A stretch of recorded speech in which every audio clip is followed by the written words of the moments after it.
Hey guys, John Man here. Here I'm with a deck of the month for October. This is one I actually took to my regionals. I'll post the results in an annotation somewhere on the screen. You'll find them. I'll put it in the front though, or in the beginning of the video. But yeah, so here it is, and it's Monster Mash or Monster Surge, depends what you guys know it by. But I call it Monster Pool because there's just a lot of monsters. So, first off we have Cyber Valley. He's great, mostly because he serves two purposes for the deck. You summon a lot of Dandy token or Fluff tokens, you can use him there, or there's another card which you see later why I run him. So, but yes, and he also is technically a little better than Battle Fader to a certain degree. But, I mean, sure your opponent can steal him, but I didn't have that happen, but you know, it is possible. One Treeborn Frog, you don't need two, you don't need three, just one's good. And he does serve his purpose a lot because you synchro with him, tribute him, or use him for other stuff that you'll see later on. But he is good for the deck just because he allows you to at least have a little, you know, wall in the field every once in a while. So, 3 Magical Merchants. Here is your main core of the deck. If you draw this guy in the main opening hand, that usually means game in most cases, because if you mill about 10 cards, and in most cases it will be the right cards almost regardless, this guy will be, you know, your MVP of the deck. If you can get him, it's great. And only in 3 scenarios where my opponent used No Man's Extermination, but that was only in round 2, or duo 2. So I mean that was minor. But I was able to win one of them, but yeah, still pretty good.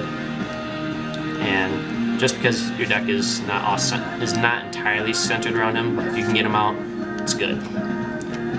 2 Love Leader. You're running some big beat monsters, actually quite a lot, and so you're gonna want this guy's abusable because if he's in the graveyard, you can reduce level of 1 5 or higher face-up monster you control. Just special summon this guy from your graveyard.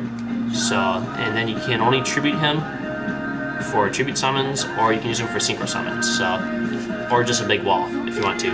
So you can just bring out 2 at a time and just kind of use them as a wall.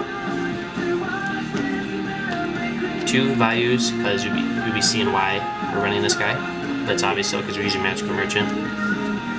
Plaguespreader, duh, pretty much. Blizzard, Far North. The reason why I run Blizzard is because he has 3 targets and he mills stuff with the deck, and plus he's a tuner, so you go into instant level 6, pretty much, or higher depending on if you have tokens or not, or monsters available. 1 Spirit Reaper. He's your real only like hardcore defense monster, other than 2 others you're running. But you just want, I was able to poke and steal cards from my opponent, you know, most of the day, so it's pretty cool. 2 Dandylions. Pretty much this guy will help you win in most cases, just because what he's allowed you to do. And other than that, you can ditch him a few ways other than from the deck. So yes, he does help. 1 Card Trooper. I didn't get to use him as much as I was wanting to, but like I say, you're using Magical Merchant here, so you mill it sometimes, but he's still useful regardless, so he is pretty darn good. 1 Sangan. Sangan can search out about half your deck monster-wise, so he is worth the running, you know, to run him. 1 Gale. Gale is Gale, you don't argue on that, so yeah, Gale is awesome. I was able to use his effect twice, but I got negated by Inferni Barrier in my Inferni matchup, which is surprisingly I won. 2 Bora. Here's 2 of your 3 targets for Blizzard, and it's also great because you're running another card which you should know what it is because we're running Vayu. 1 Machina Gearframe. Machina Gearframe is ran here because he has 2 targets and the deck is running some other machines. You'll see why. 1 Shura because you're running Vayus and the Gale, but you usually side out, except for Gale, Sirocco, and Vayu. You side them, you leave those in, you side out the other Blackwings so you can run other stuff. 2 Quickdraw Synchron.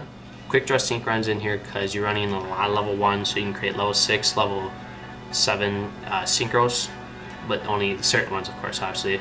And other than that, he ditches monsters from the hand that you don't need at the time, so he does help, you know, feel other cards that you need.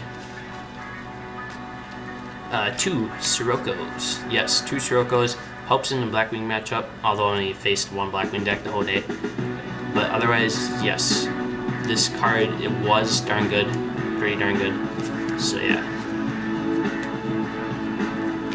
2 Cyber Dragons. It's obvious why I'm running Cyber Dragons in here, because he's able to be summoned right off the bat, baits out Bottomless or baits out Solemn Warning, so it was worth to run it, and also because you're running Monarchs as part of your side deck. So 1 Chaos Sorcerer. This was not, I didn't summon it a lot, just mostly because either I milled it or I sided it out for certain reasons. So, but he was still very good. You have 7 lights, about 18 darks, but he is able to be summoned quite easily. 1 Caius.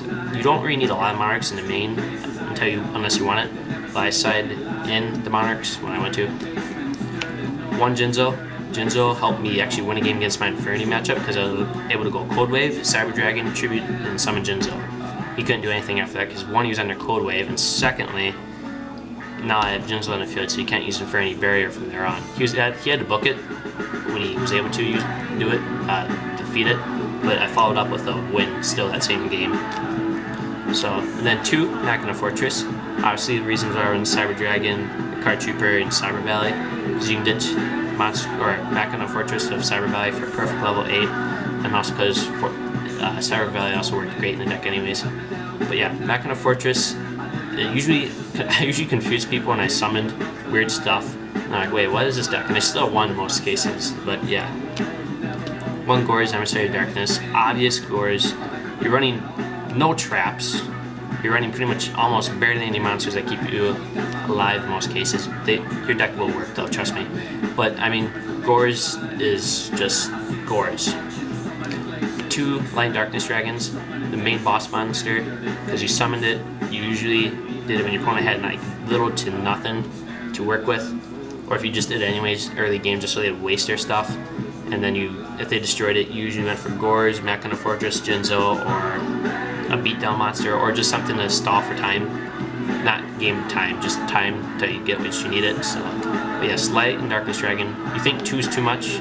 Trust me, when you're milling with Magical Merchant, you know why. 1 Trago, the last monster in the lineup. But yeah, Trago, he helped. I think the highest attack was 42 I ever got on him. But yeah, still pretty good. And then that's it for the monsters. Remember, it's Monster Mash, so there's a lot of monsters. For spells, 1 Pot of Avarice. I'm running 1 because 2 is a little bit too much, because you won't always hit Magical Merchant right away.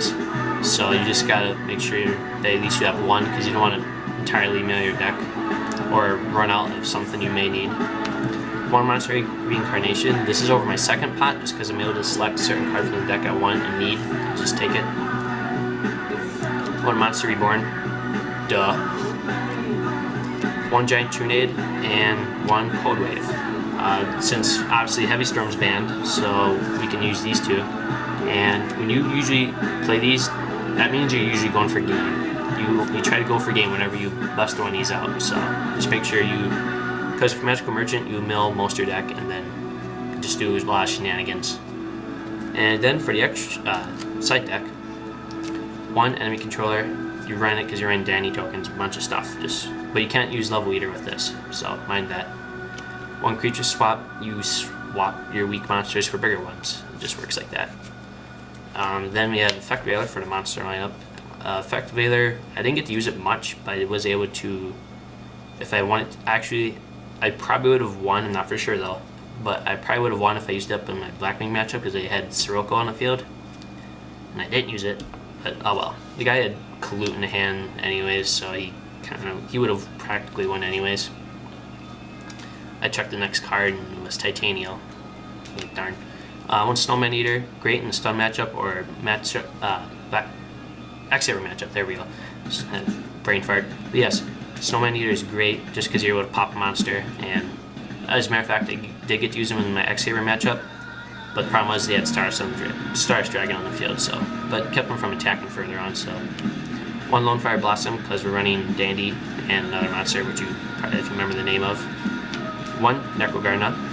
I didn't get to use him, to be honest, but I only sided him like 2 times. 1 Juju, same as Snowman Eater, great. 1 extra Cyber Dragon. This was also for Machina matchups, just draw it earlier, you know, and also because you're running monsters you see shortly.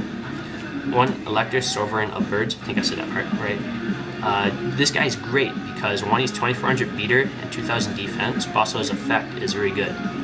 If your opponent controls 2 or more face-up monsters of the same attribute, you can special summon this card from your hand. Once per turn, you can select one face-up card on the field and negate its effect or effects until the end, during the rest of that turn? During that turn, yeah. And you're going to have one of this guy in the field at a time. So, the guy is great. He helped me in the Inferni matchup, just negate stuff and just bash the opponent in and stuff, but yeah. And he also serves another purpose for the deck. 2 Ryzas. This was also why I sided in mostly every matchup, or every game, just because Ryza is Ryza, and helped in the X-Saber matchup because I was able to bounce and just poke.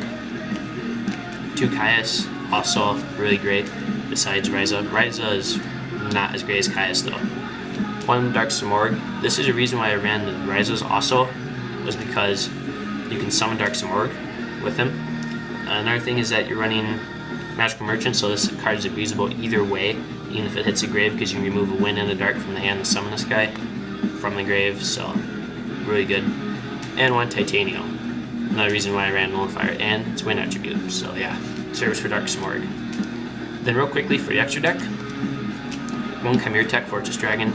Got to summon it I think a max of 3 times when I played in the regionals, but another thing is that when I summoned it, like the max attack I ever had was either 3k or 4k, and I tried to make sure I maxed out on that so they couldn't easily destroy it. 1 Army Arm, basic. Ally of Justice Catastor, obviously really that good. Blackwing, Arnwing, Vayu and Sirocco, people. Vayu and Sirocco. Drill Warrior, yeah, he is good. Turbo Warrior, great in my Inferni matchup, helped me win, surprisingly. Goyo Guardian, I didn't get to summon him, except for once I think, but he was still good. Black Rose, did not summon it. Armor Master, I didn't summon it either, but it was still good. So, then we have Nitro Warrior. Got to summon him 2 times, and he was good in pretty much both those times anyways. Stardust Dragon, didn't get to summon it much. Junk Destroyer, did not summon actually. Colossal Fighter, I think I summoned him twice. Either way, he was still darn good. And in my X-Saber matchup that helped me win, boom, Red Dragon Archfiend. So yeah, and then real quickly, for a card that if you just want to have fun, play Chaos Necromancer. For each monster in a graveyard, this guy gains 300 attack. And you're running 36 monsters already in the main deck. So you side this guy in, he's going to have at least 3,000 in most cases, and that's just broken. So, and then he's level 1 on top of it, so Gravity Bind does not work on him. So, yeah, it's pretty much the deck, guys. And yeah, I'll put the results on how the regionals went and stuff and where I placed. So that's pretty much it, guys, and peace out.